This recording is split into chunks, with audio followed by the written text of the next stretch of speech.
So good morning, welcome to Mahipal Reddy's GK House. So this is Mahipal Reddy, Faculty of GK and Current Affairs. So ఈరోజు మన ఎపిసోడ్లో all competitive exam సంబంధించిన syllabus explain చేయబోతున్నాం. TSPSC, APPSC and RRB, IBPS, SSC. So మార్కెట్లో ఉన్న అన్ని exam సంబంధించిన సిలబస్ను దీనిలో మనం ఎక్స్ప్లెయిన్ చేయబోతున్నాం.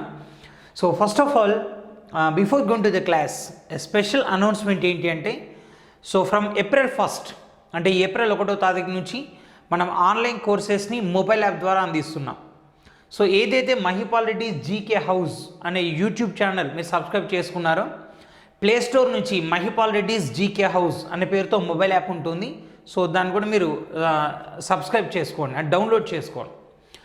సో అంటే మీరు యూట్యూబ్ ద్వారా ఇప్పుడు ఫ్రీగా క్లాసులు ప్రొవైడ్ చేయరా అని మీరు అడగవచ్చు. సో ఏప్రిల్ 14 నుంచి మీకు యూట్యూబ్ ద్వారా కూడా ప్రతిరోజు డైలీ కరెంట్ అఫైర్స్ అనాలిసిస్ ఉంటుంది. కాకపోతే రెండు న్యూస్ పేపర్స్ ఎక్స్ప్లెయిన్ చేస్తారు. సో ఒక సిస్టమేటిక్లో topic wise current affairs and ప్రతిదానికి ఎగ్జామ్స్, సో ఇవన్నీ కండక్ట్ చేయడం మాత్రం మొబైల్ యాప్లో చేస్తాం. సో దానికి నేను టీ కాస్ట్ కరెంట్ అఫైర్స్ అని పిలుస్తున్నాను. So tea cost current affairs means ఒకరోజు 2 నుంచి 3 రూపాయలకు మించకుండా, సో ఓవరాల్ అంటే పర్ ఇయర్ 365 రోజులు ఉన్నాయి. సో 365 రోజులకు జస్ట్ 900 రూపీస్, మంత్ తీసుకుంటే జస్ట్ 99 రూపీస్తోనే మీ కరెంట్ అఫైర్స్ ప్రొవైడ్ చేయబోతున్నా. సో దానికి కూడా ట్రోల్ చేయడం, సో దానికి కూడా ఇంత కాస్ట్ అంటే నేనేం చేయలేను. సో మీకు యూట్యూబ్లో మాత్రం డైలీ న్యూస్ పేపర్ అనాలిసిస్ ఉంటుంది. సో ఫస్ట్ ఆఫ్ ఆల్ ఈరోజు క్లాస్లో మనం ఏం డిస్కస్ చేయబోతున్నాం, సో ఆల్ ఎగ్జామ్స్ సంబంధించిన సిలబస్ ఏదైతే ఉంటుందో దాన్ని ఎక్స్ప్లెయిన్ చేయబోతున్నాం. సో ఇది మనకి ఏప్రిల్ 1 నుంచి ఆన్లైన్ క్లాసెస్ స్టార్ట్ కాబోతున్నాయి. సో ఆన్లైన్ క్లాసెస్ సంబంధించి ఇన్ఫర్మేషన్ కావాలంటే సో మీరు మహిపాల్ రెడ్డిస్ జీకే హౌస్ అనే యాప్ మొబైల్ స్టోర్లో ఉంటుంది. దానిలో డౌన్లోడ్ చేసుకున్నట్టుంటే మీకు డెమో వీడియోస్ ఉంటాయి దానిలో. సో డెమో వీడియోస్ వినొచ్చు. అండ్ ప్రతి కోర్సుకు సంబంధించి అమౌంట్ కూడా అక్కడే ఉంటుంది. సో మీరు ఆ ప్లే స్టోర్ మీకు దాన్ని ఆర్డర్ బై నౌ అనే ఆప్షన్ నొక్కిన తర్వాత మీకు యూపీఐ అని వస్తుంది. దానిలోకి వెళ్తే గూగుల్ పే, ఫోన్పే, సో ఇతర యాప్ల ద్వారా మీరు దాని మనీ ట్రాన్స్ఫర్ చేయొచ్చు. ఒకవేళ మీకు ఏమన్నా సో కోర్స్ కొనుక్కునే సమయంలో ఇబ్బందులు ఎదురైతే 8897115588 సో దీన్ని ఫోన్ చేయొచ్చు.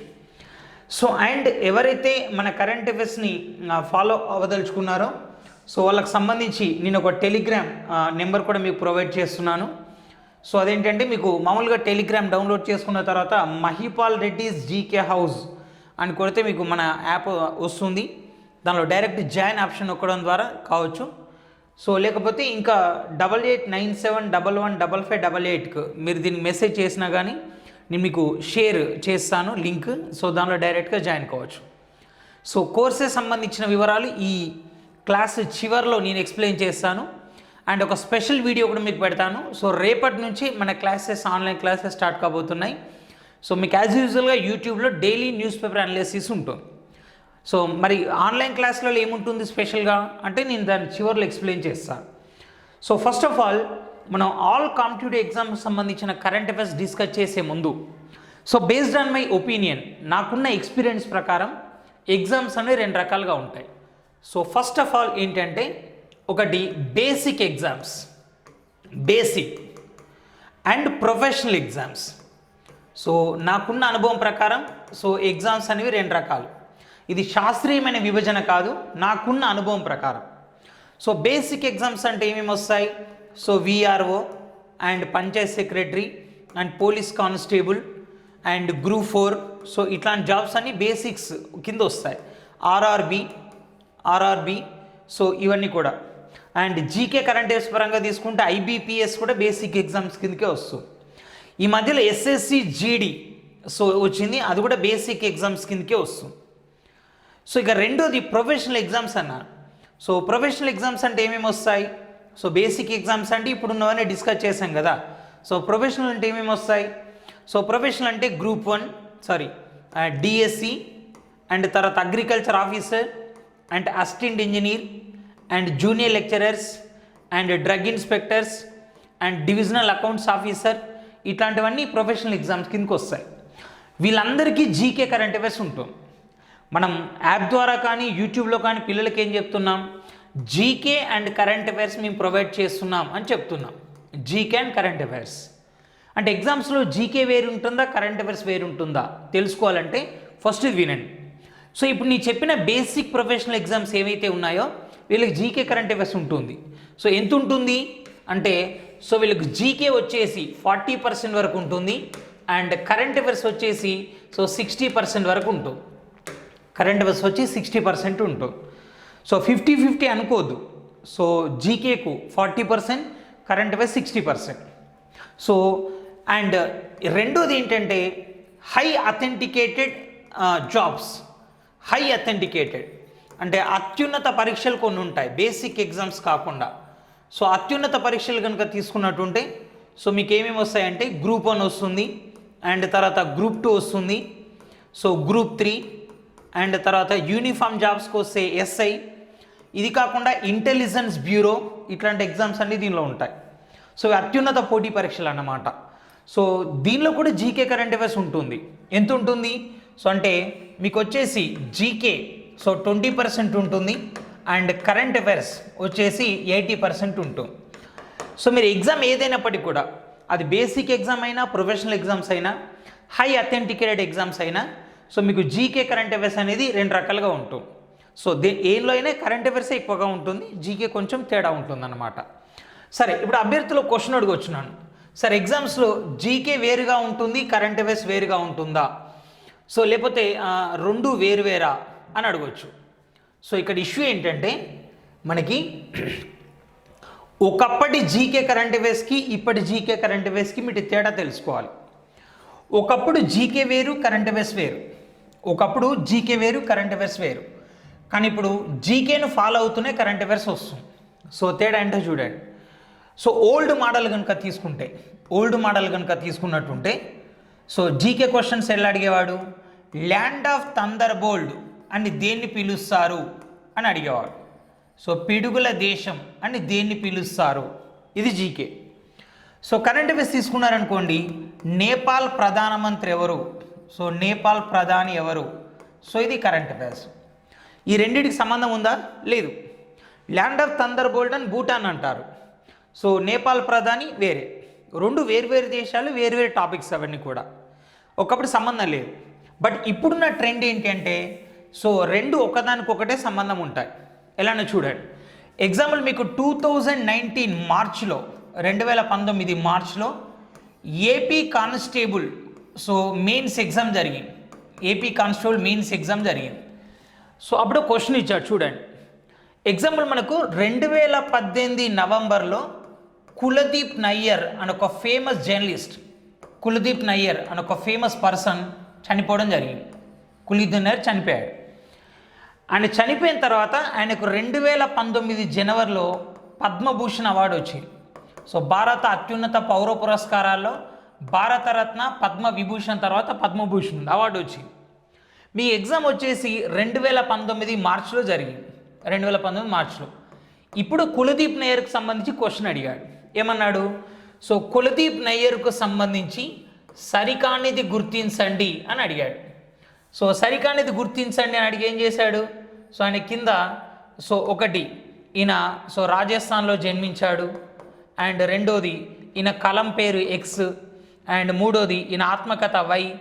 సో ఇలా 4 ఆప్షన్లు ఇచ్చి ఏమన్నాడంటే ఏ సో 1, 2 మాత్రమే సరైనది, సరికాది. సో బి 2 మినహా ఏది సరికాదు. ఇలాంటి క్వశ్చన్లు ఇచ్చాడు. ఒకప్పటి జీకే క్వశ్చన్లు, కరెంట్ అఫైర్స్ క్వశ్చన్లు స్ట్రేట్గా వచ్చేది. కానీ ఇప్పుడు జీకే క్వశ్చన్లు, కరెంట్ అఫైర్స్ క్వశ్చన్లు ఏంటంటే కరెంట్ అఫైర్స్ను ఫాలో అవుతూనే జీకే అడుగుతున్నాడు. ఇప్పుడు కులదీప్ నయ్యర్ చనిపోవడం అనేది కరెంట్ అఫైర్స్. ఆయనకు సంబంధించి సరికానిది గుర్తించండి అంటే ఆయన బ్యాక్ హిస్టరీ మొత్తం తెలవాలి. సో అది జీకే అవుతుందన్నమాట. సో ఇది రెండింటికల డిఫరెన్స్. ఓకేనా. సో నెక్స్ట్ వచ్చేసి సో కరెంట్ అఫైర్స్లో టాపిక్స్ ఏమేమి ఉంటాయి. సో అంటే చూడండి, నాకున్న ఎక్స్పీరియన్స్ ప్రకారం కరెంట్ అఫైర్స్లో టాపిక్స్ అనేవి 3 రకాలుగా ఉంటాయి. సో 3 టైప్స్ ఆఫ్ టాపిక్స్ అనేవి మన కరెంట్ అఫైర్స్లో కనిపిస్తూ ఉంటాయి. సో దానిలో ఫస్ట్ వన్ ఏంటంటే ఓల్డ్ టాపిక్స్. ఓల్డ్ అంటే గతంలో అడిగాడు, సో ఇప్పుడు కూడా అడుగుతున్నాడు, ఓల్డ్ టాపిక్. సో రెండోది ఏంటంటే గతంలో అడిగి ప్రస్తుతం అడగని టాపిక్స్ కొన్ని ఉంటాయి. గతంలో అడిగి సో ప్రస్తుతం పెద్దగా అడగని టాపిక్స్ కొన్ని ఉంటాయి. సో ప్రస్తుతం అడగనివి ఇప్పుడు సమాచార వ్యవస్థ ఉంది, పత్రికలు, రేడియో, టెలివిజన్, ఇవి గతంలో బాగా ఫేమస్ టాపిక్స్, బట్ ఇప్పుడు పెద్దగా అడగట్లేదు. సో ఇట్లాంటి టాపిక్స్ కొన్ని ఉంటాయి. అండ్ థర్డ్ ఏంటంటే లేటెస్ట్ ట్రెండ్స్, అంటే అసలు గతంలో లేవు కానీ ఇప్పుడు ఇటీవలి కాలంలో ఎక్కువగా దీని మీద క్వశ్చన్లు వస్తున్నాయి. Latest trend. సో ఒక అభ్యర్థి సక్సెస్ కావాలంటే సో ఫస్ట్ ఆఫ్ ఆల్ ఆయన ఓల్డ్ టాపిక్స్ మీద గ్రిప్ ఉండాలి. గతంలో అడిగి ఇప్పుడు అడగని టాపిక్స్ ఏంటో తెలుసుకున్నాడు అనుకోండి, సో సిలబస్ చదవడం తగ్గుతుంది. మూడోది లేటెస్ట్ ట్రెండ్ చదివారనుకోండి, సో ఎవరు చదవరు కాబట్టి మార్క్స్ ఎక్కువ గెయిన్ చేయడానికి అవకాశం ఉంటుంది. సో ఇది సిలబస్ చదివే విధానం. ఈ 3 రకాల టాపిక్స్ని దృష్టిలో పెట్టుకొని సో ఇప్పుడు మీకు నేను ఎక్స్ప్లెయిన్ చేయబోతున్నాను. ఆ 3 రకాల టాపిక్స్ కూడా మనం దీనిలో డిస్కస్ చేస్తాం. So first of all our topic is population, జనాభా. మన దేశంలో 1872లో లార్డ్ మేయో గవర్నర్ జనరల్గా ఉన్నప్పుడు సో మనకు జనగణన అనేది ప్రారంభమైంది. ఆ తర్వాత 1881 సంవత్సరం నుంచి లార్డ్ రిప్పన్ కాలంలో శాస్త్రీయపరమైన జనగణన అనేది ప్రారంభించబడింది. యాక్చువల్గా జనాభా లెక్కలు సేకరణ జరిగిన 1 year దాకా కరెంట్ అఫైర్స్ కిందకి వస్తుంది. అది సపోజ్ ఇప్పుడు 2010లో జనగణన ప్రారంభమైంది, 2011లో జనాభా ఫలితాలు మార్కెట్లోకి వచ్చినాయి. సో అప్పుడు 2011 నుంచి 2012 ఏప్రిల్ వరకు అది కరెంట్ అఫైర్స్ కిందకి వస్తుంది. సో ఆ తర్వాత అది 1 year దాటిందంటే జీకే కిందకి వస్తుంది. సో అది గుర్తుపెట్టుకోవాలి. సో జనాభాలో క్వశ్చన్లు వస్తాయా అంటే సో మీకు మార్కెట్లో ఎగ్జామ్ ఏదైనా తీసుకోండి, గ్రూప్ 1, గ్రూప్ 2. సో మనకి గ్రూప్ 1, గ్రూప్ 2 ఈ 2 ఎగ్జామ్స్ ఉన్నాయి కదా. సో ఈ 2 ఎగ్జామ్స్లో జనాభా మీద క్వశ్చన్ రావడానికి అవకాశం ఉంది. ఎందుకంటే సో వాళ్ళకు జనరల్ స్టడీస్లో జనాభా రావచ్చు, లేదా జాగ్రఫీలో జనాభా రావచ్చు, జాగ్రఫీ, లేదా వాళ్ళకి ఎకనామిక్స్ పేపర్ ఉంటుంది, ఎకానమీలో కూడా జనాభా మీద క్వశ్చన్ రావచ్చు. సో 3 సబ్జెక్టులలో జనాభా కవర్ అవుతుంది కాబట్టి ఒక పేపర్లో వచ్చినా ఇంకో పేపర్లో రాకపోవడం, లేదా 2 పేపర్లు మిస్ అయినా ఇంకో పేపర్లో రావడానికి అవకాశం ఉంటుంది. సో వీళ్ళకి ఎన్ని క్వశ్చన్లు వస్తాయి అని మనం ఖచ్చితంగా చెప్పలేం, కానీ సో ఈ టాపిక్ చదివితే మాత్రం 1 or 2 క్వశ్చన్స్ చేయడంలో ఈ నాలెడ్జ్ అనేది యూజ్ కావచ్చు. సపోజ్ వీడు 2021లో జనాభా ఫలితాలు విడుదల కావాలి అంటే మనకు 2010 ఏప్రిల్లోనే జనగణన ప్రారంభం కావాలి. But due to COVID-19 so మనకి సెన్సెస్ అనేది వాయిదా పడింది.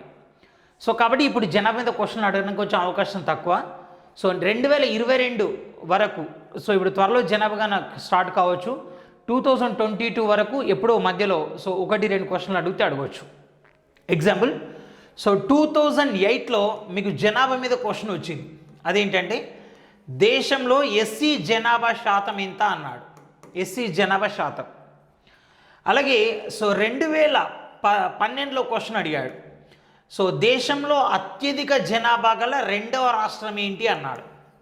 2వ రాష్ట్రం ఏంటంటే ఫస్ట్ మనకు జనాభా లెక్కలు ప్రాథమిక వివరాలు విడుదలవుతాయి, ప్రాథమిక వివరాలు.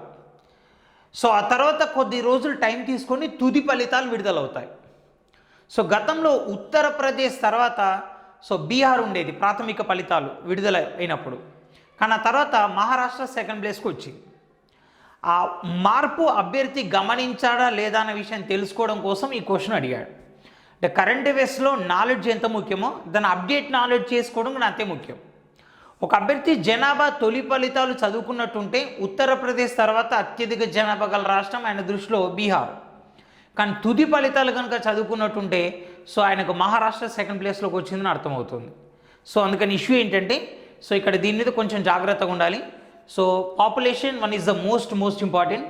మన దేశంలో ప్రస్తుతం ఇప్పుడు 130 కోట్ల జనాభా వరకు ఉంది. బట్ మన దేశంలో 100 కోట్ల జనాభా, సో ఇక్కడ ఇచ్చాడు కదా 1 బిలియన్, 100 కోట్ల జనాభా మనకు 2000 సంవత్సరం మే 11 నాడు చేరి 2000 సంవత్సరం మే 11న మనకు ఢిల్లీలో ఉన్న సఫ్దర్జంగ్ ఆసుపత్రిలో సో బేబీ ఆస్థా ఇక్కడ ఇచ్చాడు, ఆస్థా అరోరా అని. సో బేబీ ఆస్థా అరోరా అనే బేబీ పుట్టింది. ఆమె 100 కోట్ల బేబీ. అప్పుడు ప్రధాని మన వాజ్పేయి గారు సో 2000 సంవత్సరం మే 11 నాడు భారతదేశంలో 100 కోట్ల బేబీ పుట్టింది కాబట్టి మే 11ను మనం జాతీయ జనాభా దినోత్సవం అంటున్నాం. ఇది ఎక్కడ కూడా బుక్లో పెద్ద కనిపించదు. అండ్ ఆ రోజు 100 కోట్ల బేబీ పుట్టింది కాబట్టి 100 కోట్లతో జాతీయ జనాభా స్థిరీకరణ నిధి ఏర్పాటు చేశారు. 100 మంది ప్రముఖులతో జాతీయ జనాభా కమిషన్ ఏర్పాటు చేశారు. సో మనకు ప్రపంచంలో కుటుంబ నియంత్రణ ప్రారంభించిన మొట్టమొదటి దేశం కూడా భారతే. 1952లో ప్రారంభించారు. సో దీనికి సంబంధించిన ఫుల్ డీటెయిల్స్ అనేది అంటే జాతీయ జనాభా, ప్రపంచ జనాభా, మతాల ఆధారిత జనాభా, ఏపీ జనాభా, తెలంగాణ జనాభా అన్నీ కూడా మనం క్లాస్లో డిస్కస్ చేస్తాం. సో సెకండ్ థింగ్ వచ్చేసి మనకి సెకండ్ టాపిక్ అవార్డ్స్. ఇప్పటిదాకా నేను చెప్పాను కరెంట్ అఫైర్స్లో 3 టైప్స్ ఆఫ్ టాపిక్స్ ఉంటాయి. Old topics, latest topics and మధ్యలో వచ్చేసి గతంలో అడిగి ప్రస్తుతం అడగని టాపిక్స్ అన్నాం కదా. ఇది ఓల్డ్ టాపిక్ అన్నమాట. అంటే మీరే కాదు, మీ పేరెంట్స్ కూడా కాంపిటేటివ్ ఎగ్జామ్ రాసిన ఎక్స్పీరియన్స్ ఉంటే వాళ్ళ కాలంలో కూడా దీని మీద క్వశ్చన్లు అడిగిన సందర్భాలు ఉన్నాయి. కానిస్టేబుల్ నుంచి సివిల్ సర్వీసెస్ వరకు సిలబస్ ఒకటే ఉంటుంది, అడిగే విధానంలో చేంజ్ ఉంటుంది. ఎగ్జాంపుల్ మీకు 2009 సివిల్స్. సో సివిల్స్ అంటే ఐఏఎస్, ఐపీఎస్, ఐఎఫ్ఎస్ ఎగ్జామ్ రాస్తారు. సో మరి వాళ్ళకు కానిస్టేబుల్ ఎగ్జామ్, ఎస్ఐ ఎగ్జామ్ రాసే మనకు, గ్రూప్ 2 ఎగ్జామ్ రాసే మనకు అన్నీ ఒకటే క్వశ్చన్లు ఉంటాయా? ఒకటే సిలబస్ ఉంటుంది, అడిగే విధానంలో చేంజెస్ ఉంటాయి. ఎగ్జాంపుల్ సో మనకి 2009 సివిల్స్లో క్వశ్చన్ అడిగాడు ఏంటంటే భారతదేశంలో హోదా పరంగా 2వ అత్యున్నత పురస్కారం ఏంటి అన్నాడు. హోదా పరంగా సో 2వ అత్యున్నత పురస్కారం ఏంటి? The second highest eminent honour in India. So ఏంటి అన్నాడు. అప్పుడు అభ్యర్థికి డౌట్ రావచ్చు, మరి హోదా పరంగా ఫస్ట్ పురస్కారం ఏంటి అని. మనకు ఒక్కొక్క రంగంలో ఒక్కొక్క అత్యున్నత పురస్కారం ఉంటుంది. పౌర పురస్కారాల్లో భారతరత్న, క్రీడా పురస్కారాల్లో రాజీవ్ గాంధీ ఖేల్ రత్న, సాహిత్య పురస్కారాల్లో జ్ఞానపీఠ, శాస్త్ర సాంకేతిక పురస్కారాల్లో సైన్స్ అండ్ టెక్నాలజీలో మనకి శాంతిస్వరూప్ భట్నాగర్, సినిమా పురస్కారాల్లో దాదాసాహెబ్ ఫాల్కే. సో ఇట్లా ఒక్కొక్క రంగంలో ఒక్కొక్కటి అత్యున్నత పురస్కారం. మిలిటరీ పురస్కారాలు అనుకోండి, సో చాలా ఉన్నాయి మనకు. పరమవీర్ చక్ర, మహావీర్ చక్ర, వీర్ చక్ర, కీర్తి చక్ర, అశోక చక్ర, శౌర్య చక్ర ఉన్నాయి కదా. ఈ అన్నిట్లో అత్యున్నత పురస్కారం పరమవీర్ చక్ర. ఇవన్నీ ఒక్కొక్క రంగంలో అత్యున్నత పురస్కారాలు. మరి ఓవరాల్గా అన్నీ కలిపితే అత్యున్నత పురస్కారాలు ఏంటి అన్నప్పుడు భారతరత్న వస్తుంది. సో దేశంలో ఓవరాల్గా అత్యున్నత పురస్కారం Bharat Ratna, there is no doubt. మరి 2వ అత్యున్నత పురస్కారం ఏంటి అన్నాడు. అనగా చాలామంది ఏమంటారు, పద్మవిభూషణ్ సార్ అంటారు. చూడండి, పౌర పురస్కారాలు 4 రకాలు. First Bharat Ratna, second Padma Vibhushan, third Padma Bhushan, fourth Padma Shri. So పౌర పురస్కారాలు 4ంటిలో ఫస్ట్ భారతరత్న, సెకండ్ పద్మవిభూషణ్. కానీ ఓవరాల్గా అన్నీ కలిపినప్పుడు ఫస్ట్ భారతరత్నే, కానీ సెకండ్ పద్మభూషణ్ కాదు, పరమవీర్ చక్ర అవుతుంది. So that is think difference with patience. So current అఫైర్స్లో సక్సెస్ కావాలంటే నాలెడ్జ్ ఒకటే ఉంటే సరిపోదు. సో ఎమోషనల్ నాలెడ్జ్ ఉండాలి అండ్ రెండోది హార్డ్ వర్క్ ఉండాలి. సో నాలెడ్జ్ ఇక్కడ సక్సెస్ అయ్యే అవకాశం చాలా తక్కువగా ఉంటుంది. సో అవార్డుని మామూలుగా చాలామంది ఏం చేస్తారు, దాదాసాహెబ్ ఫాల్కే అనగానే సార్ అమితాబ్ బచ్చన్కి వచ్చింది రీసెంట్గా అంటారు. ఆస్కార్ అవార్డు అనగానే రీసెంట్గా సో జోకర్ మూవీలో నటించిన జోక్విన్ ఫోనిక్స్కి వచ్చింది అంటాం. సో మనకి జాతీయ ఉత్తమ చిత్రం సో అనగానే సార్ తెలుగులో వచ్చేసి ఎక్స్ అనే సినిమాకి వచ్చింది, వై అనే సినిమాకి వచ్చింది అని అంటారు. సో ఇక్కడ ఇష్యూ ఏంటంటే అవార్డు అనగానే ఎవరికి వచ్చింది అని మీరు చదువుతారు. అంటే మైండ్ ఎట్లా ట్యూనప్ అయిందంటే అవార్డు అనేది ఒకరికి ఇస్తారు కాబట్టి ఆ పర్సన్ పేరు గుర్తుపెట్టుకుంటే సరిపోతుంది అని మీరు అనుకుంటారు. అది తప్పు. అవార్డు అనగానే పర్సన్ పేరు గుర్తుపెట్టుకోని కాదు, అది ఎవరికి వచ్చిందో కూడా దాన్ని 4 రకాలుగా చదవాలి. ఫస్ట్ ఏంటో చూడండి. సో అవార్డు చదివే విధానంలో 4 కోణాలు ఉంటాయి. ఫస్ట్ ఏంటంటే పర్పస్ అంటే అవార్డు ఎవరికి వచ్చిందో కాదు, సో అవార్డు ఎందుకు ఇస్తారు అనేది తెలుసుకోవాలి. అదేంటి సార్ దీని మీద కూడా క్వశ్చన్లు వస్తాయా అని మీరు అనుకోవచ్చు. ఇప్పుడు నేను చెప్తాను చూడండి. సో ఫస్ట్ ఆఫ్ ఆల్ ఏంటంటే సో 2008 డిఎస్సీలు అడిగాడు. ఇక్కడ అన్ని రకాల ఎగ్జామ్స్ దృష్టిలో పెట్టుకొని చెప్తున్నాను. సో 2008 డిఎస్సీలు ఏం అడిగాడు అంటే అబెల్ బహుమతి ఏ రంగంలో ఇస్తారు అన్నాడు. అబెల్ బహుమతి ఏ రంగంలో ఇస్తారు. సో అలాగే సో 2013 విఆర్ఓలు అడిగాడు. 2013 విఆర్ఓలు అడిగాడు. సో ఏమన్నాడంటే సో మనకి ఆస్కార్ అవార్డు ఏ రంగంలో ఇస్తారు అని అడిగాడు. ఆస్కార్ అవార్డు ఏ రంగంలో ఇస్తారు. అలాగే 2014 పంచాయత్ సెక్రటరీలు అడిగాడు, శాంతి స్వరూప్ భట్నాగర్ అవార్డు ఏ రంగంలో ఇస్తారు. శాంతి స్వరూప్ భట్నాగర్ ఏ రంగంలో ఇస్తారు. అలాగే 2015 ఇంటెలిజెన్స్ బ్యూరో ఎగ్జామ్లు అడిగాడు, శాంతి స్వరూప్ భట్నాగర్ అవార్డు ఏ రంగంలో ఇస్తారు. అలాగే సో 2018 అడిగాడు, తెలంగాణ సెట్ అంటే state eligibility test. So degree lecturers కోసం క్వాలిఫైయింగ్ ఎగ్జామ్. వాళ్ళకి ఏమన్నాడంటే పులిట్జర్ అవార్డు ఏ రంగంలో ఇస్తారు అని అడిగాడు. పులిట్జర్ అవార్డు ఏ రంగంలో ఇస్తారు. చూడండి, DSC, VRO, Panchayat secretary, intelligence bureau, set exam ఏదైనా కానీ సో ఈ అవార్డు ఎవరికి ఇస్తారని అడగలేదు, ఎందుకు ఇస్తారని అడిగాడు.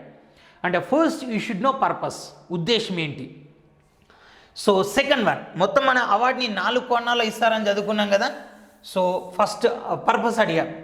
సో సెకండ్ ఏంటంటే స్పెషాలిటీ, అంటే ప్రతి అవార్డుకు ఒక ప్రత్యేకత ఉంటుంది, అదేంటి స్పెషాలిటీ. ఎగ్జాంపుల్ తీసుకున్నట్టుంటే మీకు 2014లో ఒక ఎగ్జామ్ జరిగింది. దానిలో ఏమన్నాడంటే ఈ క్రింది వాణిలో మ్యాథమెటిక్స్ నోబెల్ అని దేన్ని పిలుస్తారు అని క్వశ్చన్ అడిగాడు. ఈ క్రింది వాణిలో మ్యాథమెటిక్స్ నోబెల్ అని దేన్ని పిలుస్తారు అని క్వశ్చన్ అడిగాడు.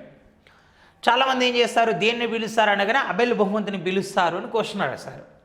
దానిలో ఏ అబెల్ బహుమతి ఉంది, దానికి ఆన్సర్ పెట్టారు. కానీ కీ పేపర్ వచ్చిన తర్వాత అబెల్ బహుమతి అనే దానికి ఆన్సర్ ఇవ్వలేదు, ఫీల్డ్స్ అనే దానికి ఆన్సర్ ఇచ్చారు. చాలామంది స్టూడెంట్స్ ఏం చేస్తారు, ఫోన్ చేసి సార్ అబెల్ బహుమతి అని మీరు చెప్పారు కదా, కానీ ఎగ్జామినర్ ఫీల్డ్స్ ఇచ్చాడు అంటే కీ పేపర్ తప్పు కదా సార్ అంటారు. కీ పేపర్ తప్పు కాదు, ఫీల్డ్స్నే అంటారు, అబెల్ అనరు. అదే సార్ మా హైటెక్ విజయరాశ్యంలో జీబీకే పబ్లికేషన్లో ఏది తీసుకున్నా అబెలేనే ఉంది అంటే వాళ్ళు రాసింది కూడా కరెక్టే. అదేంటి వాళ్ళు రాసింది కరెక్ట్ అయినప్పుడు మరి ఫీల్డ్స్ ఎట్లా అవుతుంది అంటే నీకు చాలా లోతైన సబ్జెక్ట్ ఉండాలి. అబెల్ బహుమతి అనేది 2001లో స్థాపించారు, 2003 నుంచి ఇస్తున్నారు. ఫీల్డ్స్ ప్రైజ్ 1936లో స్థాపించారు, అప్పటి నుంచే ఇస్తున్నారు. అబెల్ బహుమతిని నీల్ హెన్రిక్ అబెల్ అని ఒక వ్యక్తి జ్ఞాపకార్థం స్థాపించారు. నీల్ హెన్రిక్ అబెల్ అని ఒక వ్యక్తి జ్ఞాపకార్థం స్థాపించారు. అదే ఫీల్డ్స్ ప్రైజ్ను ఇది ఒక వ్యక్తి జ్ఞాపకార్థం కాదు, దీన్ని ఇంటర్నేషనల్ మ్యాథమెటిక్స్ యూనియన్ వాళ్ళు స్థాపించారు. ఇంటర్నేషనల్ మ్యాథమెటిక్స్ యూనియన్ వాళ్ళు స్థాపించారు. సో అబెల్ ప్రైజ్ వచ్చేసి ఎవ్రీ ఇయర్ ఇస్తారు, every year. So Fields prize వచ్చేసి ఎవ్రీ 4 ఇయర్స్కి ఒకసారి ఇస్తారు, ఎవ్రీ 4 ఇయర్స్. ఎందుకంటే అంతర్జాతీయ గణిత శాస్త్రవేత్తల సమావేశం అంటే ఇంటర్నేషనల్ మ్యాథమెటిక్స్ యూనియన్ వాళ్ళ సమావేశం ఎవ్రీ 4 ఇయర్స్కి ఒకసారి జరుగుతుంది కాబట్టి. ఇప్పుడు బేస్డ్ ఆన్ ద కేటగరైజేషన్, ఇక్కడున్న విభజనను బట్టి దేన్ని మ్యాథమెటిక్స్ నోబెల్ అంటారు, సో దీన్నే అంటారు.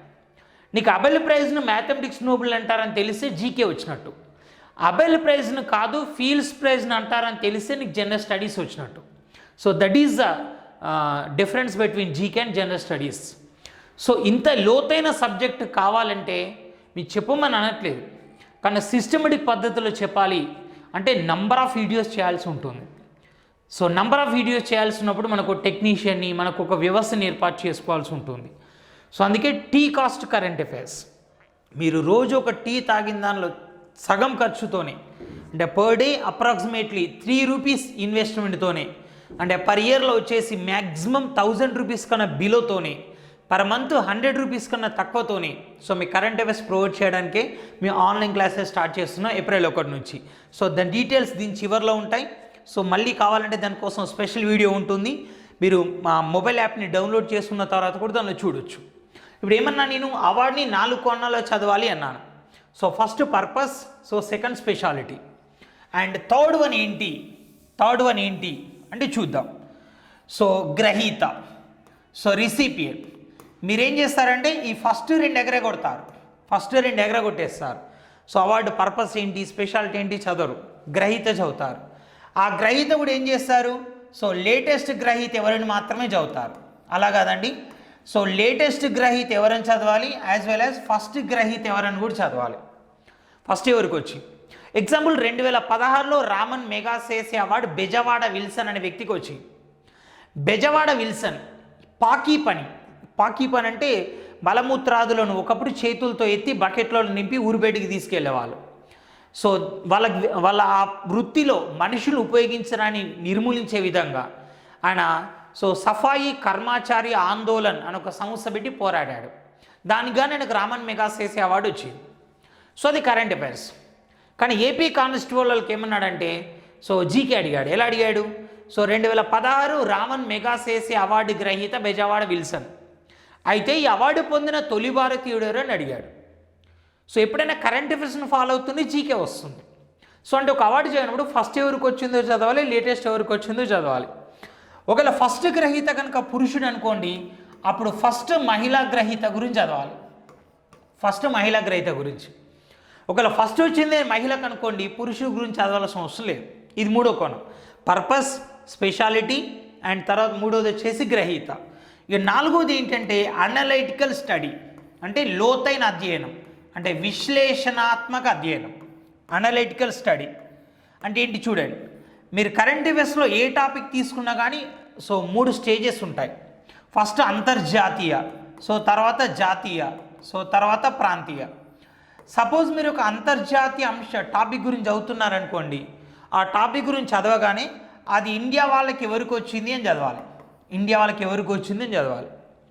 ఒకవేళ మీరు ఇండియాలోనే హయ్యెస్ట్ అవార్డు గురించి చదువుతున్నారనుకోండి, అది తెలుగు వాళ్ళకి ఎవరికి వచ్చింది, వీలైతే తెలంగాణ వాళ్ళకి ఎవరికి వచ్చింది, వీలైతే ఆంధ్రప్రదేశ్ వాళ్ళకి ఎవరికి వచ్చిందని చదవాలి. కొన్ని ప్లేసెస్లో తెలంగాణ ఆంధ్రప్రదేశ్ విభజించడానికి వీలు లేదనుకోండి, అప్పుడు కంప్లీట్గా తెలుగు వాళ్ళకి ఎవరికి వచ్చింది చదువుకోవాలి. ఎగ్జాంపుల్ ఇప్పుడు నోబెల్ బహుమతి ఉంది, ప్రపంచంలోనే అత్యున్నత అవార్డు. అవార్డు గురించి చదవగానే కింద ఇండియా వాళ్ళకి ఎవరికి వచ్చింది చదవాలి. ఇండియాలో హయ్యెస్ట్ అవార్డు అనుకోండి, జ్ఞానపీఠ ఇండియాలో హయ్యెస్ట్ అవార్డు సాహిత్యంలో, తెలుగు వాళ్ళకి ఎవరికి వచ్చింది చదవాలి. ఒకవేళ తెలుగులోనే హయ్యెస్ట్ అవార్డు అనుకోండి, అప్పుడు వాళ్ళ వ్యక్తిగత విషయాల గురించి చదవాలి. వ్యక్తిగత విషయాలంటే ఏ జిల్లా వాళ్ళు, ఏ పుస్తకాలు రాశారు, ఆయన బిరుదులు ఏమన్నా ఉన్నాయా, ఆయన ఏ ప్రాంతం వాడు, ఆయన ఇతర పుస్తకాలు ఏంటి, ఇలాంటివి చదవాలి. మొత్తం 4 కోణాలు. పర్పస్, స్పెషాలిటీ అండ్ గ్రహీత, అనలిటికల్ స్టడీ. ఇంత డెప్త్ ఆఫ్ ద స్టడీ చెప్పాలంటే మనం చెప్పాను కదా, లాట్ ఆఫ్ టైం ఎక్స్పెండ్ చేయాలి, ఒక సిస్టమేటిక్ పద్ధతిలో ఎక్స్పెండ్ చేయాలి. దానికోసం ఈ మొబైల్ యాప్ లాంచ్ చేస్తున్నాం. ఇది అవార్డులు చదివే విధానం. Fourth one sports. ఇక్కడ స్పోర్ట్స్ ఏంటంటే మామూలుగా SI, PC, RRB, DSC, IBPS, SSC ఇట్లాంటి ఎగ్జామ్స్లో స్పోర్ట్స్ మీద క్వశ్చన్లు కనీసం 2 to 3 క్వశ్చన్స్ ఉండొచ్చు. 2 to 3 క్వశ్చన్స్. ఇక గ్రూప్ 2 అండ్ గ్రూప్ 1 తీసుకున్నారనుకోండి, ఇట్లాంటి ఎగ్జామ్స్లో మీ క్వశ్చన్లు 1 or 2 క్వశ్చన్స్ ఉండొచ్చు. 1 or 2 క్వశ్చన్స్. అంటే మీరు ఎగ్జామ్ ఏది తీసుకున్నప్పటికీ మీకు స్పోర్ట్స్ మీద క్వశ్చన్లు ఉంటాయి కంపల్సరీ. కానీ ఈ సంవత్సరం ఎవరైతే ఎగ్జామ్స్ రాస్తున్నారో వాళ్ళకు ఒక ఇష్యూ ఏంటంటే చాలా స్పోర్ట్స్ ఈవెంట్స్ రద్దు అయిపోయినాయి. ఇప్పుడు ఒలింపిక్స్ ఉంది. యాక్చువల్ ఒలింపిక్స్ అనేది 2020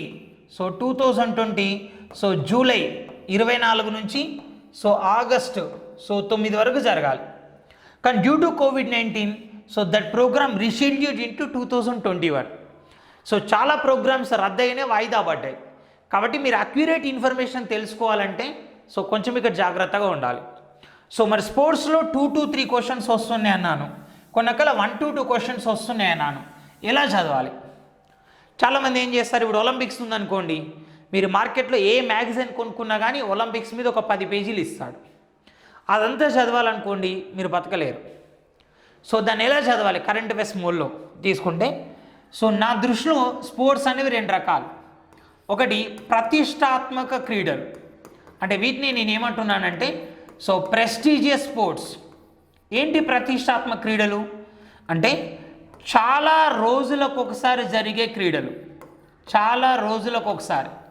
ఇప్పుడు ఒలింపిక్స్ ఉన్నాయి, ఒలింపిక్స్, ఆసియా గేమ్స్, ఇవన్నీ 4 years కోసం జరుగుతాయి. అండ్ చాలా దేశాలు పాల్గొనే క్రీడలు, చాలా దేశాలు పాల్గొనే క్రీడలు. లేదా చాలా అంశాలు జరిగే క్రీడలు, చాలా అంశాలు. ఇప్పుడు రన్నింగ్ ఉందనుకోండి, 100 మీటర్లు, 200 మీటర్లు, 400 మీటర్లు, 1500 మీటర్లు, 5000 మీటర్లు, 10,000 మీటర్లు కూడా జరుగుతుంది. అలా బాక్సింగ్ ఉందనుకోండి, 45 కేజీల విభాగం, 50 కేజీల విభాగం, 70 కేజీల విభాగం, 100 కేజీల విభాగం జరుగుతుంది. పిస్టల్ అనుకోండి 10 మీటర్లు, 25 మీటర్లు, 50 మీటర్లు ఇలా జరుగుతుంది. క్రీడ ఒకటే, అంశాలు వేరు. సో చాలా రోజులకు ఒకసారైనా జరగాలి, చాలా దేశాలైనా పాల్గొనాలి, లేదా చాలా అంశాలు క్రీడలైనా జరగాలి, లేదా పాపులారిటీ ఎక్కువ ఉండాలి. పాపులారిటీ. సో అట్లాంటి వాటిని నేను ప్రతిష్టాత్మక క్రీడలు అంట. అంటే ఏమేమి వస్తాయి ప్రతిష్టాత్మక క్రీడల్లో? సో ఇక్కడ చూడండి. సో ప్రతిష్టాత్మక క్రీడల్లో ఒలింపిక్స్ వస్తాయి, ఒలింపిక్స్. అలాగే పారా ఒలింపిక్స్ వస్తాయి. పారా ఒలింపిక్స్ అంటే వికలాంగుల క్రీడలు అని అర్థం. సో పారా ఒలింపిక్స్. ఆ తర్వాత Asia games and Commonwealth games, Commonwealth and winter Olympics. అంటే మీరు సమ్మర్ ఒలింపిక్స్ కూడా ఉంటాయని మీరు అనుకోవచ్చు. ఏదైతే మీరు ఒలింపిక్స్ అని పిలుస్తున్నారో యాక్చువల్గా అదే సమ్మర్ ఒలింపిక్స్. అండ్ ఇవి కాకుండా నేషనల్ గేమ్స్. సో ఇవన్నీ కూడా national games, south Asia games ఇవన్నీ ఉంటాయి, సౌత్ ఏషియా గేమ్స్. సో ఇవన్నీ కూడా ప్రతిష్టాత్మక క్రీడలు.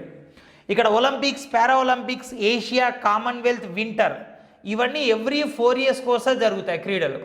ఇక national games, Asia games, so ఇవన్నీ కూడా సో ఎవ్రీ 2 years కోసం జరుగుతాయి. ఇవన్నీ ప్రతిష్టాత్మక క్రీడలు. ఇక ఎవ్రీ ఇయర్ జరిగే వాటిని ఏమంటామంటే వార్షిక క్రీడలు అంటాం. వార్షిక క్రీడలు అంటే ఏంటి? ఇప్పుడు టెన్నిస్ ఉందనుకోండి, 2021లో ఏమేమి క్రీడలు జరిగినాయి, ఎవరు గెలిచారు, ఎవరు ఓడిపోయారు. ఇక్కడ అడగడానికి పెద్దగా ఏముండదు. ఒక క్రీడ తీసుకుంటే అది ఎక్కడ జరిగింది, ఎవరు గెలిచారు, ఎవరు ఓడిపోయారు, అంతే.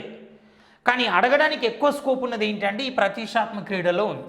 ఇప్పుడు ఒలింపిక్స్ ఒకటే 10-15 పేజీలు ఉంటుంది. అట్లా ఒక్కొక్క క్రీడ 10-10 పేజీలు ఉందనుకోండి, మీరు చదవగలుగుతారా? అంటే మరి దీన్ని ఎలా చదవాలి అంటే జస్ట్ దీనికి ఒక ప్రత్యేకమైన కోణం ఉంటుంది. అది ఏంటో నేను ఇక్కడ ఎక్స్ప్లెయిన్ చేస్తాను. ప్రత్యేకమైన కోణం. మీరు ఏ క్రీడనైనా కానివ్వండి, మొత్తం దీన్ని 9 నుంచి 10 కోణాలలో చదవాలి. అదేంటో ఇక్కడ బోర్డు మీద రాస్తాను చూడండి. ఒకటి డేట్, అంటే ఎప్పటి నుంచి ఎప్పటిదాకా జరిగినాయి. ఇప్పుడు ఒలింపిక్స్ ఉంది, 1 year లోపు అయితే ఎక్కడి నుంచి ఎక్కడి దాకా జరిగిందని డేట్ గుర్తుపెట్టుకోవాలి. 1 year దాటిందంటే డేట్ అవసరం లేదు, ఓకేనా? డేట్. ఆ తర్వాత సో వెన్యూ అంటే ఎక్కడ జరిగింది. ఆ తర్వాత ఫ్యూచర్ వెన్యూ అంటే భవిష్యత్తులో ఎక్కడ జరగబోతుంది. ఆ తర్వాత ఇనాగ్యురేటెడ్ బై అంటే ఎవరు ప్రారంభించారు, ఇనాగ్యురేటెడ్ బై ఎవరు ప్రారంభించారు. అండ్ ప్రతి క్రీడకు థీమ్ ఉంటుంది, థీమ్ ఇతివృత్తం. థీమ్స్ 3 ఉంటాయి, క్రీడలకు, సదస్సులకు, డేట్స్కు. థీమ్ ఏంటి? అండ్ ప్రతి క్రీడకు మోటో ఉంటుంది, ఏంటి? ప్రతి క్రీడకు మస్కట్ ఉంటుంది, ఏంటి? అండ్ ఎన్ని దేశాలు పాల్గొన్నాయి, ఎన్ని దేశాలు. అండ్ ఎన్ని అంశాలలో, ఎన్ని క్రీడలలో పోటీలు జరిగినాయి, ఎన్ని క్రీడలో పోటీలు జరిగినాయి. అండ్ తర్వాత పథకాల పట్టిక. సో పథకాల పట్టికలో సో ఫస్ట్ ఎవరున్నారు, ఫస్ట్, సెకండ్, థర్డ్ ఎవరున్నారు. అండ్ తర్వాత వచ్చేసి ఇండియా ఎన్నో ప్లేస్లో ఉంది, ఇండియా. సో ఇంకా స్పెషాలిటీస్ ఏమన్నా ఉన్నాయా, ఇది చదవాలి. సో నేను 9 నుంచి 10 కోణాలు అన్నాను. సో 1, 2, 3, 4, 5, 6, 7, 8, 9, 10, 11, 11 కోణాలు వచ్చినాయి, 11 కోణాలు. ఇక్కడ క్రీడలు జరిగిన 1 year లోపు అయితేనేమో అన్నీ చదవాలి. 1 year దాటిందనుకోండి డేట్ అవసరం లేదు, ఇనాగ్యురేషన్ అవసరం లేదు. 1 year దాటితే డేట్ అవసరం లేదు, ఇనాగ్యురేషన్ అవసరం లేదు, ఎన్ని దేశాలు పాల్గొనే అవసరం లేదు, ఎన్ని క్రీడ స్పెషాలిటీస్ అవసరం లేదు, ఓకేనా? ఈ మిగిలిన చదివితే సరిపోతుంది, మిగిలినవి. సో దీని మీద ఎలా క్వశ్చన్లు అడుగుతాడు సార్ మీరు అనవచ్చు. ఎగ్జాంపుల్ 2016లో ఒలింపిక్స్ జరిగినాయి. ఒలింపిక్స్ జరిగిన తర్వాత ఏపీఎస్ఐ మెయిన్స్ ఎగ్జామ్ జరిగింది. వాళ్ళకి ఏమన్నాడు, 2016 ఒలింపిక్స్లో తొలి స్వర్ణ పథకం పొందిన వ్యక్తి ఎవరన్నాడు. అంటే అందరికన్నా ముందు ఏ క్రీడ జరిగింది, షూటింగ్ జరిగింది. ఆ షూటింగ్లో ఫస్ట్ స్వర్ణ పథకం ఎవరికి వచ్చిందని అర్థం. అమెరికా షూటర్ విర్జీనియా థ్రాషర్కి వచ్చింది. ఇక 2017లో ఏపీ గ్రూప్ 2 జరిగింది. వాళ్ళకి ఏమన్నాడు, పథకాల పట్టికలో తొలి 3 దేశాలు గుర్తించండి అన్నాడు వరుసగా. ఏ 3 దేశాలు, బి 3 దేశాలు ఇచ్చాడు. సో ర్యాంకింగ్ పరంగా వరుసగా ఉన్న ఆప్షన్ గుర్తించండి అన్నాడు. అదే తెలంగాణ గ్రూప్ 2 తీసుకున్నారనుకోండి, సో 2016 ఒలింపిక్స్ థీమ్ ఏంటి అన్నాడు. థీమ్ ఇక్కడ క్వశ్చన్ వచ్చింది. సో మీరు ఎగ్జామ్ ఏది తీసుకున్నా దీనిలోకి క్వశ్చన్ వస్తుంది. మళ్ళీ ఆ టాపిక్ ఎక్స్ప్లెయిన్ చేసినప్పుడు మీకు చెప్తా. ఇక కేంద్ర ప్రభుత్వ పథకాలు, కేంద్ర ప్రభుత్వ పథకాలు. So before going to the topic, అసలు కేంద్ర పథకాలకు రాష్ట్ర పథకాలకు డిఫరెన్స్ ఏంటి అంటే మీరు రాష్ట్ర ప్రభుత్వ పథకాలు చేసేటప్పుడు ఏ అంశాలు గుర్తుపెట్టుకోవాలి అండ్ కేంద్ర ప్రభుత్వ పథకాలు చేసేటప్పుడు మీరు ఏ అంశాలు గుర్తుపెట్టుకోవాలి అని జస్ట్ చెప్తా. జస్ట్ మళ్ళీ మీకు ఎక్స్ప్లెయిన్ చేసేటప్పుడు ఒక్కొక్క టాపిక్ తీసుకున్నప్పుడు దానిలో ఉన్న డెప్త్ మొత్తం చెప్పుకుంటూ వెళ్తాం. జస్ట్ మా స్టాండర్డ్స్ ఏ విధంగా ఉంటాయి అని చెప్పడం కోసం మీకు చెప్తున్నాను. సో రాష్ట్ర పథకాలు చేసేటప్పుడు first you concentrate on date. రాష్ట్ర ప్రభుత్వ పథకాలలో 90% పథకాలకు డేట్ అవసరం. అదే కేంద్ర ప్రభుత్వ పథకాలకు 90% పథకాలకు డేట్ అవసరం లేదు. ఏదో మరీ బాగా ఇంపార్టెంట్ పథకం జన్ధన్ యోజన లేకపోతే స్వచ్ఛ భారత్, డిజిటల్ ఇండియా ఇట్లాంటి ఇంపార్టెంట్ పథకాలకు మాత్రమే డేట్లు అవసరం. మ్యాక్సిమం మంత్ గుర్తుపెట్టుకుని సరిపోతుంది అంతే, డేట్ ఏం అవసరం లేదు. ఓకేనా ఫస్ట్. అండ్ తర్వాత వెన్యూ. ప్రతి రాష్ట్ర ప్రభుత్వ పథకం ఫస్ట్ ఎప్పుడు స్టార్ట్ అయింది, తర్వాత వచ్చేసి ఎక్కడ స్టార్ట్ అయింది. అంటే ఈ మధ్యలో కరోనా కాబట్టి ప్రతిది కూడా ఆన్లైన్ ద్వారా స్టార్ట్ చేస్తున్నారు విర్చువల్గా.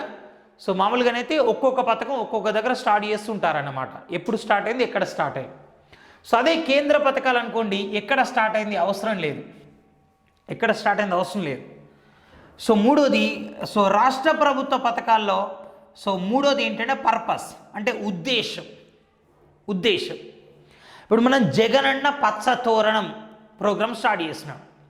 దాని ఉద్దేశం ఏంటి అంటే రాష్ట్రంలో అడవుల సంఖ్యను 33% పెంచడం, జీవ వైవిధ్యాన్ని కాపాడడం, ఉష్ణోగ్రతలు తగ్గించడం, సో రాష్ట్ర భౌగోళిక స్వరూపాన్ని సమగ్రతను కాపాడడం లక్ష్యాలు ఉంటాయి.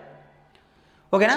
సో ప్రతి దానికి ఇప్పుడు 5 రూపాయల భోజన పథకాలు ఉన్నాయి అంటే ప్రజల్లో పౌష్టికాహార లోపాన్ని నివారించడం అండ్ ఆకలి చావులు అరికట్టడం. ప్రతి పథకం వెనుక లక్ష్యం ఉంటుంది. అదేంటి, సో కేంద్ర పథకాలకు లక్ష్యం కూడా ఉంటుంది, సో పర్పస్ ఉంటుంది.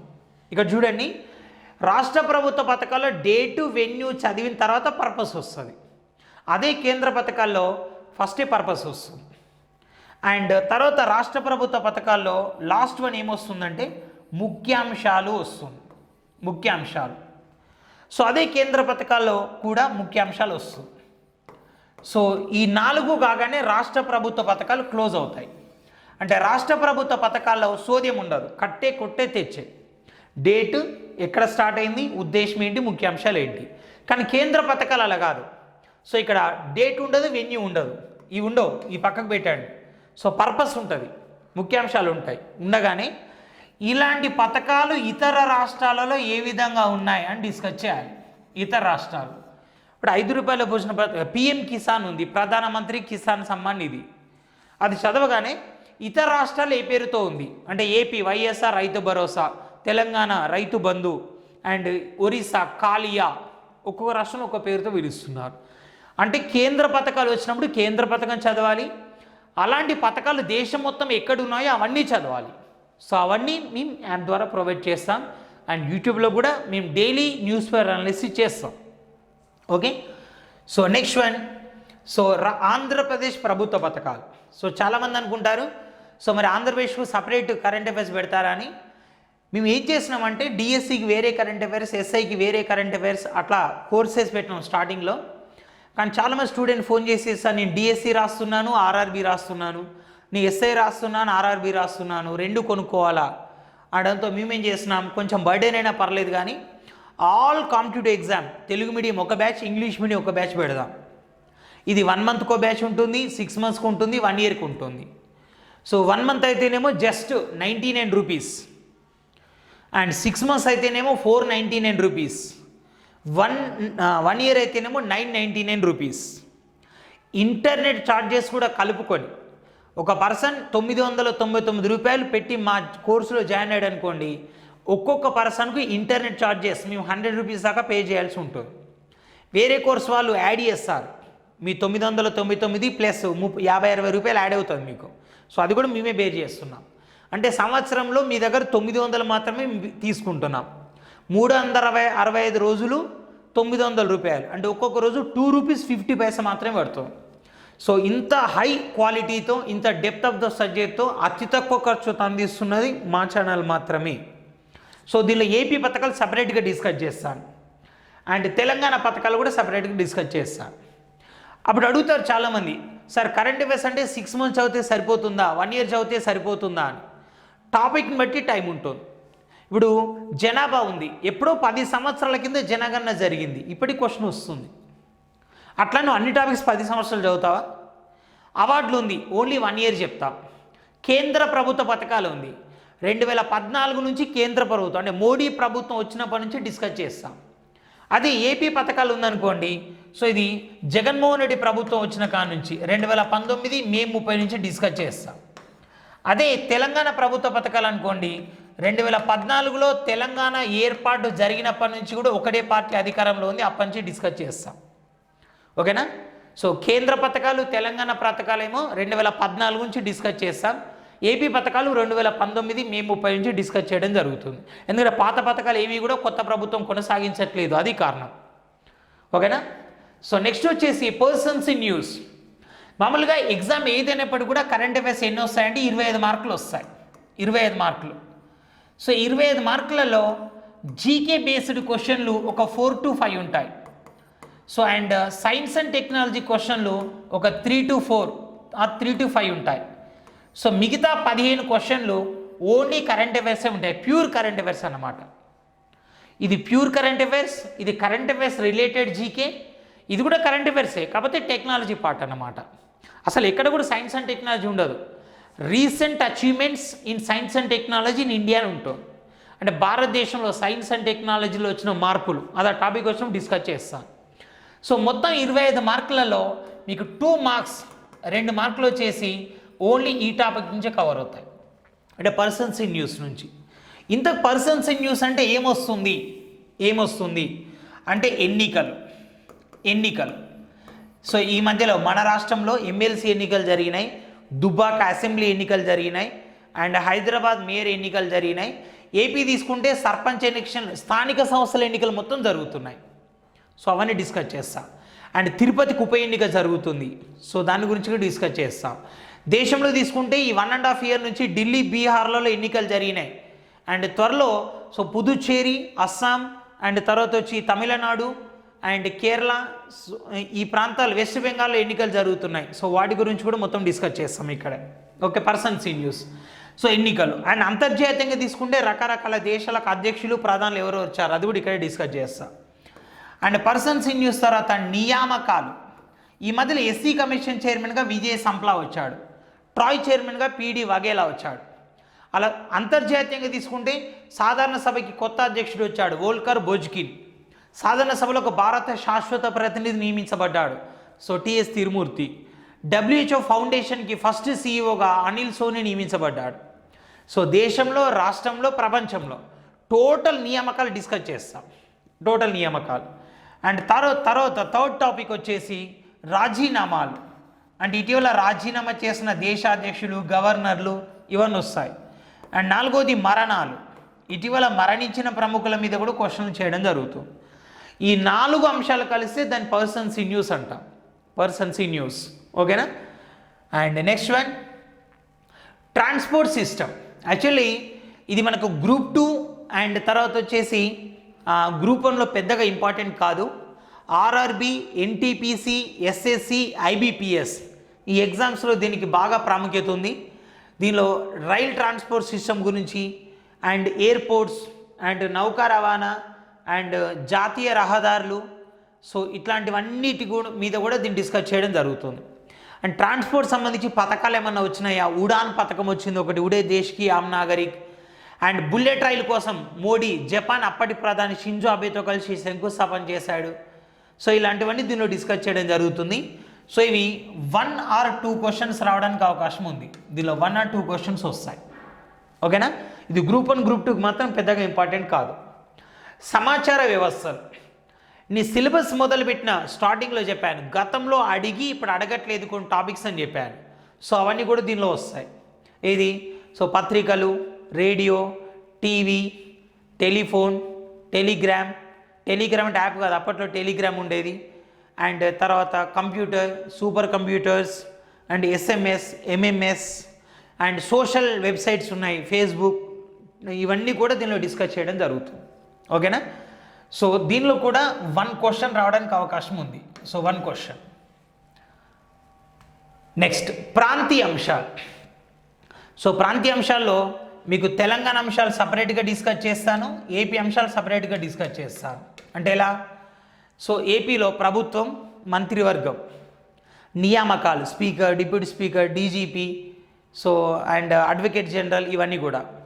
ఆ తర్వాత ఏపీ అవార్డులు, ఏపీ పథకాలు, ఇట్లా సిస్టమేటిక్గా. అంటే ఈ టాపిక్ అయిపోయేసరికి ఏపీ గురించి ఒక సమగ్ర అవగాహన వస్తుంది, తెలంగాణ గురించి సమగ్ర అవగాహన వస్తుంది. ఓకేనా? సో దీనిలో ఆయా రాష్ట్రాల వాళ్ళకు 3 నుంచి 4 క్వశ్చన్ రావడానికి అవకాశం ఉంది, 3 to 4. అండ్ నెక్స్ట్ జాతీయ అంశాలు. సేమ్ ప్రాంతీయ అంశాలు ఏ విధంగా అయితే డిస్కస్ చేసామో, కేంద్ర ప్రభుత్వ పథకాలు మినహా మిగిలినవన్నీ కూడా దీనిలో డిస్కస్ చేస్తాం, మిగిలినవన్నీ కూడా. అండ్ అంతర్జాతీయ అంశాలు. సో ఒక్కొక్క దేశాన్ని సుమారు ఒక 60 నుంచి 80 దేశాలు తీసుకొని ఎక్స్ప్లెయిన్ చేస్తాం. ఆ దేశ సామాజిక పరిస్థితులు ఏంటి, భారత్తో సంబంధాలు ఏంటి, ఇటీవల ఎందుకు వార్తల్లోకి వచ్చింది, సో ఇలాంటివన్నీ డిస్కస్ చేయడం జరుగుతుంది. సో దీనిలో ఒక 4 క్వశ్చన్స్ వరకు మీకు ఎగ్జామ్లో రావడానికి అవకాశం ఉంది. ఓకే. సో అండ్ సదస్సులు, సమావేశాలు. సో సదస్సు సమావేశాలు చాలా టెక్నికల్గా, చాలా అడ్వాన్స్ స్టేజ్లో ఎక్స్ప్లెయిన్ చేయడం జరుగుతుంది. చాలామందికి తెలియదు బ్రిక్స్ అంటే ఏంటి, G7 అంటే ఏంటి, G8 అంటే ఏంటి, ఇవన్నీ కూడా ఏం తెలియవు. ఎగ్జాంపుల్ ఇక్కడ చూడండి, G7 దేశాలు ఉన్నాయి.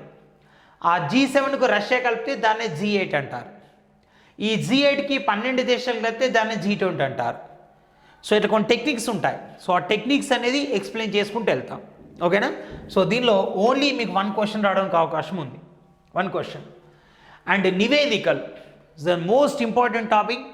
సివిల్ సర్వీసెస్ లాంటి ఎగ్జామ్స్లో మాత్రమే టాపిక్స్ నుంచి గతంలో క్వశ్చన్లు వచ్చేది. ఇప్పుడు కానిస్టేబుల్ లాంటి ఎగ్జామ్స్లో కూడా దీని మీద క్వశ్చన్లు అడుగుతున్నాడు. ప్రపంచ పత్రికా స్వేచ్ఛా సూచి, ప్రపంచ అవినీతి సూచి, అండ్ ప్రజాస్వామ్య సూచి, అండ్ ఆకలి సూచి. సో ఇలా రకరకాల నివేదికలు ఉన్నాయి. సో అవన్నీ దీనిలో వస్తాయి. ఒక నివేదిక చదివేటప్పుడు గుర్తుపెట్టుకోవాల్సిన అంశం ఏంటంటే దాన్ని ఎవరు రూపొందించారు. సో ఇది ఫస్ట్ ఇంపార్టెంట్. ఇప్పుడు ప్రపంచంలో అత్యంత శక్తివంతమైన మహిళల జాబితా అన్నాం అనుకోండి, దాన్ని ఈనాడు పత్రికలు రూపొందించవచ్చు, టైం పత్రికలు రూపొందించవచ్చు. ఫస్ట్ ఎవరు రూపొందించారు, ఎవరు రూపొందించిన తర్వాత ఎన్ని దేశాలను పరిగణలోకి తీసుకున్నారు, ఎన్ని దేశాలను పరిగణలోకి తీసుకున్నారు, 160, 180 ఇది. అండ్ ఏమేం కొలమానాలు తీసుకున్నారు. కొలమానాలు అంటే అంశాలు, ఏ అంశాలు పరిగణలోకి తీసుకున్నారు. ఇప్పుడు ప్రపంచంలో శక్తివంతమైన మహిళల జాబితా అంటే నిరంకుశంగా పరిపాలిస్తున్న వాళ్ళ, లేదా ప్రజల్లో పేరున్న వాళ్ళ, లేదా అధికారంలో ఎక్కువ రోజులు ఉన్న వాళ్ళ, లేదా అత్యున్నత పదవిలో ఉన్న వాళ్ళ, ఏదో ఒక కొలమానం ఉంటుంది కదా. కొలమానాలు ఏంటి? సో తీసుకున్న తర్వాత సో ఫస్ట్, సెకండ్, థర్డ్ ఎవరు వచ్చారు, ranking important. And 5th one India ఎన్నో ర్యాంక్లో ఉంది. అండ్ గత నివేదికలతో పోలిస్తే ఏమైనా మార్పులు వచ్చినాయా, గతంలో ఎంత ర్యాంక్ వచ్చింది, ఇప్పుడు ఎంత వచ్చింది, ఇవన్నీ డిస్కస్ చేస్తాం. అండ్ బ్రాండ్ అంబాసిడర్స్ నేను చెప్పాను కదా. సో సిలబస్లో 3 రకాల టాపిక్స్ ఉంటాయి. సో దానిలో ఓల్డ్ టాపిక్స్ కొన్ని, గతంలో అడిగి ప్రస్తుతం అడగని టాపిక్స్ కొన్ని, అండ్ తర్వాత సో కొత్త టాపిక్స్ కొన్ని అని, అదే బ్రాండ్ అంబాసిడర్స్. సో ఈ మధ్యలో ఎలక్ట్రానిక్ పరిపాలన వచ్చింది. ఎలక్ట్రానిక్ పరిపాలన వచ్చినప్పటి నుంచి ప్రతి డిపార్ట్మెంట్ వాళ్ళు తమకంటూ ఒక బ్రాండ్ అంబాసిడర్, తమకంటూ ఒక మొబైల్ యాప్, తమకంటూ ఒక వెబ్ అప్లికేషన్, తమకంటూ ఒక టోల్ ఫ్రీ నెంబర్ పెడుతున్నారు. ఎగ్జాంపుల్, సో ఈ మధ్యలో ఏపీ కానిస్టేబుల్ వచ్చింది. జాతీయ రోడ్డు భద్రత ప్రచారకర్త ఎవరు అంటే అక్షయ్ కుమార్. కేంద్ర ప్రభుత్వ పథకం ఉంది, Swachh Bharat, digital India, skill India, మా. సో ప్రతి పథకానికి ఒక ప్రచారకర్త ఉన్నారు. టూరిజం ప్రచారకర్తలు ఉన్నారు. సో వన్యప్రాణుల సంరక్షణ కోసం ప్రచారకర్తలు ఉన్నారు. సో ఈ టాపిక్ చెప్పడానికి జస్ట్ 1 అవర్ పడుతుంది అంతే. అండ్ బ్రాండ్ అంబాసిడర్ తర్వాత web portals, so websites, and తర్వాత మొబైల్ అప్లికేషన్స్, అండ్ తర్వాత సో టోల్ ఫ్రీ నెంబర్స్. ఈ 4 టాపిక్స్ కలిసి సో మీకు 2 క్వశ్చన్ రావడానికి అవకాశం ఉంది. 2 క్వశ్చన్స్, 4 టాపిక్స్ కలిపి 2 క్వశ్చన్స్ వస్తాయి. జస్ట్ ఈ 4 టాపిక్స్ డిస్కస్ చేయడానికి ఒక 5-6 గంటలు సరిపోతుంది. అతి తక్కువ టైంలో అత్యధిక మార్కులు వచ్చే టాపిక్ ఇదే. ఎగ్జాంపుల్ తీసుకుంటే 2008లో Kisan call center toll free number ఎంత అన్నాడు. ఇప్పుడు మనకు Aadhaar 1947, so election commission 1950, and తర్వాత స్వచ్ఛ భారత్ 1969. ఒక్కొక్క దానికి ఒక్కొక్క మనకు నెంబర్ ఉంటుంది కదా. సో ఆ నెంబర్స్ అన్ని దీనిలో డిస్కస్ చేస్తాం. అలాగే వెబ్సైట్స్ ఇవన్నీ కూడా డిస్కస్ చేయడం జరుగుతుంది. అండ్ లాస్ట్ వన్ ఏంటంటే మనకు science and technology. So science and టెక్నాలజీలో మామూలుగా 3 to 4 క్వశ్చన్లు వస్తాయి. సో దీనిలో ఏమేమి డిస్కస్ చేస్తాం అంటే ఒకటి స్పేస్ టెక్నాలజీ డిస్కస్ చేస్తాం అంటే అంతరిక్ష రంగం. రెండోది అటామిక్ టెక్నాలజీ డిస్కస్ చేస్తాం అంటే అణుశక్తి రంగం. సో థర్డ్ వన్ వచ్చేసి test baby. And fourth one వచ్చేసి సరోగసీ. అండ్ ఫిఫ్త్ వన్ వచ్చేసి మనకి ఏంటంటే 3 పేరెంటల్ బేబీ. ఈ మధ్యలో కొత్త టెక్నాలజీ వచ్చింది. సో ఒక బేబీకి 3 తల్లిదండ్రులు ఉంటారు. సో వాళ్ళ గురించి డిస్కస్ చేస్తాం. అండ్ తర్వాత ఓల్డ్ ట్రెండ్స్ ఉన్నాయి కదా, క్లోనింగ్. అండ్ తర్వాత పొల్యూషన్. అండ్ తర్వాత సూపర్ కంప్యూటర్స్. అండ్ తర్వాత కొత్త టెక్నాలజీ రోబోట్. సో ఇవన్నీ కూడా డిస్కస్ చేయడం జరుగుతుంది. ఓకేనా? సో ఇవి కాకుండా అంతర్జాతీయ సంస్థలు ఒక టాపిక్ ఉంటుంది. సో ఇది గ్రూప్ 2 గ్రూప్ 1లో పెద్దగా ఇంపార్టెంట్ కాదు, కానీ యూనిఫామ్ జాబ్స్కి ఆర్ఆర్బీకి బాగా ఇంపార్టెంట్. సో మన దేశంలో తీసుకుంటే CSIR, NIN, NIRD, CDFD ఇలాంటి సంస్థలతో పాటు CA ఇవన్నీ. అండ్ అంతర్జాతీయంగా తీసుకుంటే UNO అనుబంధ సంస్థలు ఉన్నాయి. సో ఇవన్నీ కూడా ఏషియా డెవలప్మెంట్ బ్యాంక్ ఉంది, IAEA ఉంది, ఇంటర్నేషనల్ మారిటైమ్ ఆర్గనైజేషన్ ఉంది. ఇవన్నీ డిస్కస్ చేస్తాం. సుమారు ఒక 100 సంస్థల గురించి డిస్కస్ చేస్తాం. సో ఇది సిలబస్. ఇది మీకు అన్ని ఎగ్జామ్స్ని దృష్టిలో పెట్టుకొని రూపొందించిన సిలబస్. సో ఈ సిలబస్ సంబంధించి మీరు మహిపాల్ రెడ్డిస్ జీకే హౌస్ పేరుతో ప్లేస్టోర్లో మొబైల్ యాప్ ఉంటుంది, దాన్ని డౌన్లోడ్ చేసుకోండి. అండ్ డౌన్లోడ్ చేసుకుంటే క్లాసెస్ ఏప్రిల్ 1 నుంచి స్టార్ట్ అవుతాయి. యూట్యూబ్లో కూడా క్లాసెస్ చెప్తాను, కానీ డైలీ న్యూస్ పేపర్ అనాలిసిస్ ఉంటుంది, అది free of cost. April 15th నుంచి స్టార్ట్ అవుతుంది. సో ఈ ఆన్లైన్ క్లాసెస్ సంబంధించి ఫీ స్ట్రక్చర్ ఎలా ఉంటుంది అంటే నేను దీనికోసం ఒక స్పెషల్ వీడియో కూడా పెడతాను. సో అలాగే మీకు టెలిగ్రామ్లో కూడా ఫ్రీగా కరెంట్ అఫైర్స్ అప్లోడ్ చేయబడతాయి. సో 8897115588కి మెసేజ్ చేయడం కానీ, లేదా డైరెక్ట్గా టెలిగ్రామ్లో మహిపాల్ రెడ్డి జీకే హౌస్ అని మహిపాల్ రెడ్డిస్ జీకే హౌస్ కొడితే అక్కడ వస్తుంది, డైరెక్ట్ జాయిన్ కాండి. ఇక కోర్సెస్ ఫీ ఎలా ఉంటుంది అంటే ఇక్కడ వీక్లీ కరెంట్ అఫైర్స్ 99 రూపీస్ అని ఒకటి ఉంది. సో ఇక్కడ వీక్లీ కరెంట్ అఫైర్స్ అంటే ఏమేమి ప్రొవైడ్ చేస్తాం అంటే చూడండి, వీక్లీ కరెంట్ అఫైర్స్ జస్ట్ 99 రూపాయలు, 30 రోజులు 99 రూపాయలు.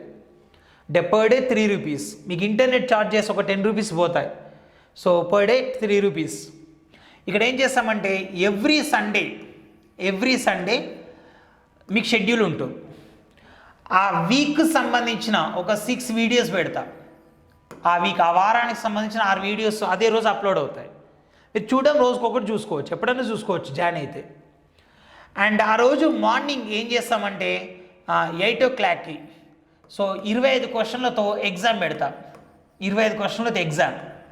మీరు పొద్దున ఎగ్జామ్ రాసుకోవచ్చు. రాసుకుంటే ఈవినింగ్ 5 o'clockకి ఏం చేస్తామంటే వీడియో ఎక్స్ప్లెనేషన్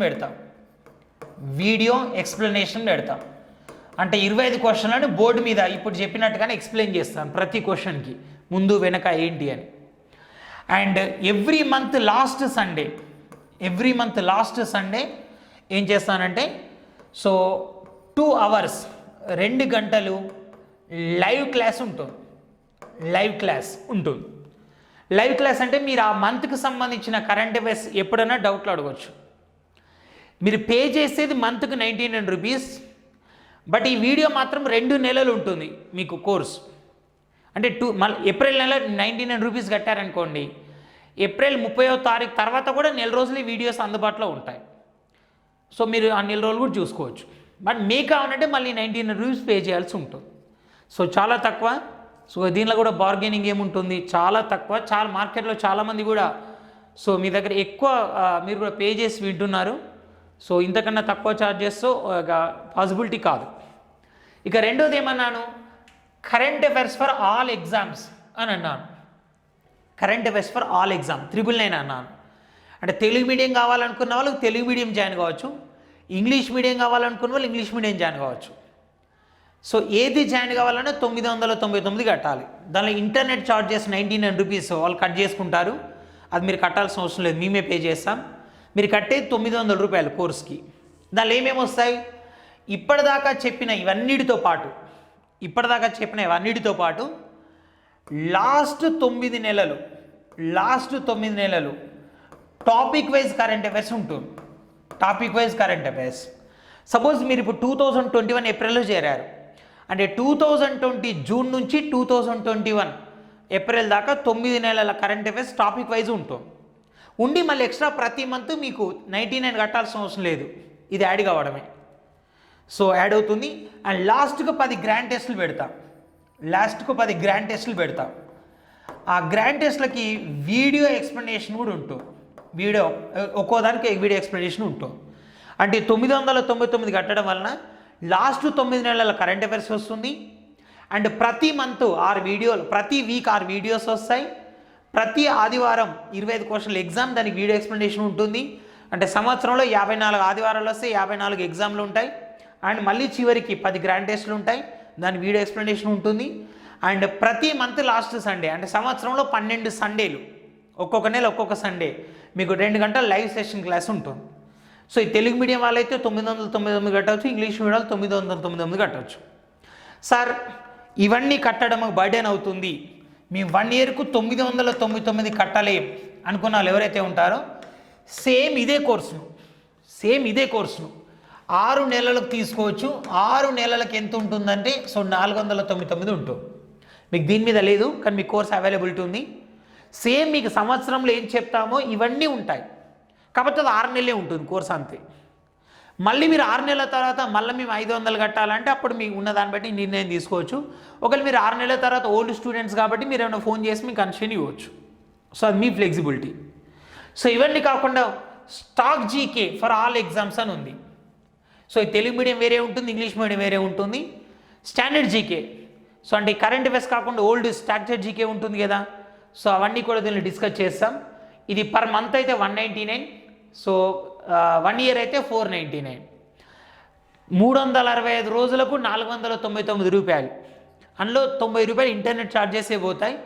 అంటే పర్ డే 1 రూపీ 20 పైసా. మీరు వీక్లీ కరెంట్ అఫైర్స్ తీసుకుంటే మంత్కు 99, అంటే 4 వారాల కరెంట్ అఫైర్స్ వస్తుంది దానిలో. So just per day 3 rupees. మీరు 6 నెలలు తీసుకుంటే సో 6 మంత్ 180 డేస్కి 499, అంటే per day so approximately 250. So 1 year తీసుకుంటే పర్ డే 250, అంటే 999. ఓకేనా. స్టాక్ జీకే తీసుకుంటే నెలకు 199, బట్ 1 ఇయర్ మొత్తం తీసుకుంటే 499 మాత్రమే ఇస్తున్నాం. సో ఇది ఓన్లీ కరెంట్ అఫైర్స్ కోసం మాత్రమే ఉద్దేశించబడ్డ ఛానల్. సో దీనిలో వేరే సబ్జెక్ట్స్ మీకు లభించవు. సో కరెంట్ అఫైర్స్ కోసం జాయిన్ కండి. సో ఏదైతే మీకు pure subject examination orientation subject కావాలనుకుంటే మాతో చేతులు కలపండి. సో మీకు కరెంట్ అఫైర్స్లో ఎటువంటి అనుమానాలు లేకుండా ఎగ్జామినేషన్ పాయింట్ ఆఫ్ వ్యూ మేము ముందుకు తీసుకెళ్తాం. So thank you, all the best.